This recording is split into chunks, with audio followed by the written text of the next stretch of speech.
जय श्री कृष्ण, जय श्री गणेश। कई बार हम जीत रहे होते हैं या हार रहे होते हैं, हमें मालूम नहीं पड़ता। जब हम सोच लेते हैं कि हम जीत रहे हैं तो हम हार को भी जीत में बदल सकते हैं। गेम ऑफ थ्रोन्स का जो अंतिम एपिसोड है, अंतिम सीरीज का, उसमें राजकुमारी शत्रु पक्ष से कहती है कि कुछ गलतफहमी हुई है, हम हार नहीं रहे हैं, हम जीत रहे हैं। हम अपनी शर्तें तुमसे मनवाने आए हैं, न कि तुम्हारी शर्तें मानने आए हैं।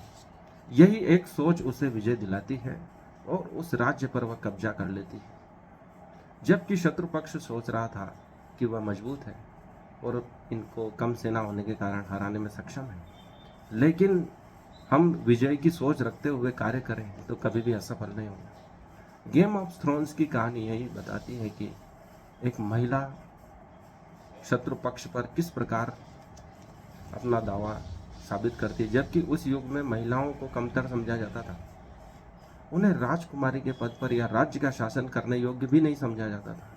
उस कहानी में ऐसा ही बताया गया है, लेकिन उसने उस परिस्थिति पर विजय प्राप्त करी और यह सामने वाले को सोचने में मजबूर कर दिया कि हारने वाला पक्ष वही है, जबकि जीतने वाला पक्ष तो हमारा है। राजकुमारी ने यह सिद्ध किया और कहा कि कुछ गलत फहमी हुई है, हम हारने वाले नहीं हैं, हम जीतने वाले हैं। गेम ऑफ थ्रोन्स की राजकुमारी कहती कि कुछ गलत फहमी हुई है। इसका तात्पर्य है कि शत्रु पक्ष सोचने पर मजबूर हो गया कि वास्तव में हो क्या रहा है। हम सर झुकाने नहीं आए हैं, तुम्हें सिर झुकाना होगा, तुम्हें शीश झुकाना होगा हमारे लिए। हमारे सामने तुम्हारी शक्ति ज़्यादा नहीं है, हमारी शक्ति ज़्यादा है। हम गलती में नहीं हैं, तुम गलती में हो। हमारे पास ड्रैगन है और उसके बल पर उन्होंने विजय प्राप्त करी। लेकिन ड्रैगन तो उनका आत्मविश्वास था। ड्रैगन एक आत्मविश्वास का प्रतीक है। यदि हम में आत्मविश्वास है और हम हार भी रहे हैं तो उस पल में हम संकल्प कर लें कि हमको जीतना है तो हम जीत ही जाते हैं। गेम ऑफ थ्रोन्स की राजकुमारी की कहानी हमें यही शिक्षा देती है और गणेश जी की कहानी भी हमें यही शिक्षा देती है कि जब पूरी तरह पक्ष कार्तिकेय का था और पूरे ब्रह्मांड की परिक्रमा में जीतने वाले वही दिख रहे थे पूरे विश्व समुदाय को, और कहानी पलट देते हैं गणेश जी की एक सोच। उन्होंने सोचा कि पूरे ब्रह्मांड की परिक्रमा मैं ही कर पाऊंगा क्योंकि मेरी बुद्धि बहुत तेज है।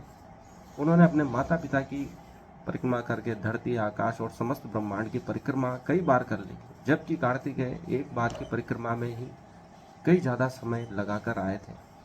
उन्होंने तर्क को नहीं समझा बल्कि कर्म पर ज़्यादा ध्यान दिया। हमारी सोच ही हमें विजय दिलाती है, चाहे परिस्थिति कैसे भी हो, हम हर परिस्थिति पर विजय प्राप्त कर सकते हैं। गणेश जी के पास साधन हमेशा कम रहे हैं। उनके पास वाहन भी चूहा है जो कि बहुत छोटा है। उनके पास अपना सिर भी नहीं है, लेकिन उन्होंने जो संसार में अपनी महत्व स्थापित किया है वह कोई नहीं कर सका। प्रथम पूजनीय बने, गणनायक बने, यह उनकी उपलब्धि है और समस्त संसार को बुद्धिमत्ता का आशीर्वाद दिया, रिद्धि सिद्धि का आशीर्वाद दिया, धन संपदा का आशीर्वाद दिया और माता लक्ष्मी ने उनको अपने पुत्र के योग्य होने का आशीर्वाद दिया, अपने साथ बैठाया और पूजनीय स्थान दिया। गणेश जी ने हमें सिखाया कि चिंता नहीं, चिंतन करनी चाहिए, और जिस दिन की हमें चिंता पहले से ही होती है वह चिंता नहीं करनी। जिस दिन वह समय आएगा हमें उसी दिन चिंतित होना चाहिए, न कि पहले से चिंतित होकर अपने स्वास्थ्य को खराब कर लेना चाहिए।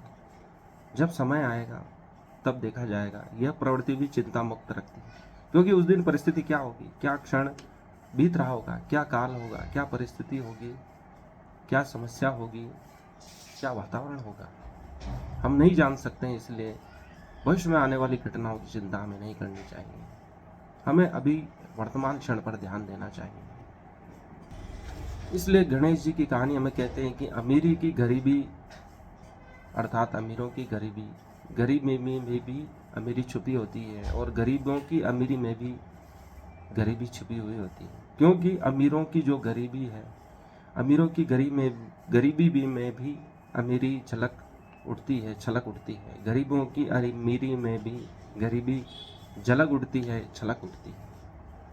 यदि हम अमीरों की झोंपड़ी भी देखें तो वह उच्च कोटि की होती है, उसका स्टैंडर्ड उच्च गुणवत्ता वाला होता है, जिसकी दीवारें भी, कलर, टेक्सचर आदि भी गरीबी जो दिखाना चाहते हैं उसमें भी अमीरी छुपी होती है। लेकिन गरीब आईफोन भी चला लेता है तो वो और ज़्यादा गरीब दिखाई देता है। इसलिए हम जैसे भीतर हैं वैसे ही प्रकट होना चाहिए। गणेश जी ने अपने आप को कभी नहीं छुपाया, वो जैसे हैं, चाहे उनका शरीर बड़ा है, विराट है, पेट बड़ा है, सिर हाथी का है, फिर भी उन्होंने अपने आप को छुपाया नहीं। वे जैसे हैं प्रकट हुए। अर्थात हम जैसे हैं वैसे ही रहना चाहिए, अंदर भीतर बाहर से हमें एक रूप रहना चाहिए, ताकि हम इस संसार को अच्छी तरह समझ पाए और संसार हमें भी अच्छी तरह समझ पाए। तो जैसा है वैसा प्रकट हो जा। कबीरदास जी ने भी कहा, जीनी जीनी रे चदरिया, ये चदरिया धीरे धीरे नष्ट हो रही है। हम जैसे वैसे प्रकट होकर ही परमात्मा को प्राप्त कर सकते हैं। इसलिए गणेश जी बोलते अधिक नहीं है बल्कि ज़्यादा सुनते हैं, इसलिए उनके कान बड़े हैं जबकि उनकी आंखें छोटी है, मुंह छोटा है।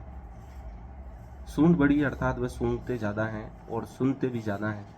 हमें संसार से ग्रहण बहुत अधिक करना चाहिए और अपना शब्द बहुत कम निकालना चाहिए।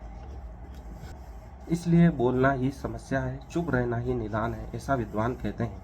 इसलिए बिना बोले उस पूरी घटना का विश्लेषण कीजिए, उस घटना को लिखिए, फिर सब चुप हो जाए तो अपना तर्क प्रस्तुत करें, सार प्रस्तुत करें, निष्कर्ष प्रस्तुत करें। उस निष्कर्ष में आपकी बुद्धिमत्ता की झलक होनी चाहिए, सही गलत के बिंदु शामिल होने चाहिए। आपकी बात में किस कारण से इतना ज़्यादा वजन है वह स्पष्ट होना चाहिए, उसका उल्लेख स्पष्ट होना चाहिए। जिस बात में रहने में सार है उसके अधिक बिंदु हमें लेने होंगे, जिसको करने से ज़्यादा फायदा है, अधिक लोगों का भला है, समाज का कल्याण है, हमारा भी कल्याण है। जिनको करने में वास्तव में आपको लाभ हो रहा है वही कार्य फिर हमें करना चाहिए। इसलिए ज़्यादा सुनना और कम बोलना चाहिए। कोई कितना ही भला बुरा कहे, अपनी सही बात पर हमेशा हमें टिके रहना चाहिए। गणेश जी की कहानी हमें यही कहती है। इसी कारण वह अपने तर्क द्वारा पूरे ब्रह्मांड की परिक्रमा कर पाए। न झुको, न रुको, न टूटो, न कूटो, न मुसीबतों को बस लड़ते रहो, न हटो, न इस समय में तुम डट जाओ, तभी सफलता हमारी सुनिश्चित होगी। यही गणेश जी की कहानियाँ हमें प्रेरित करती है कि आप जैसे हैं वैसे संसार के सामने प्रकट हो जाएं, तभी आप सफल हो पाएंगे। अपनी कमजोरियों सहित, अच्छाइयों सहित कार्य करते रहें, सबकी सुनते रहें और उसके आधार पर अपना एक निष्कर्ष निकालें। चुप रहें,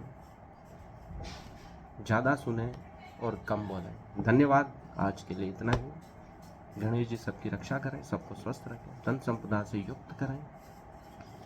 हार्दिक आभार। इस वीडियो को लाइक करें, चैनल को सब्सक्राइब करें, इस वीडियो को अधिक से अधिक शेयर करें, कुछ कमेंट्स भी करते रहें।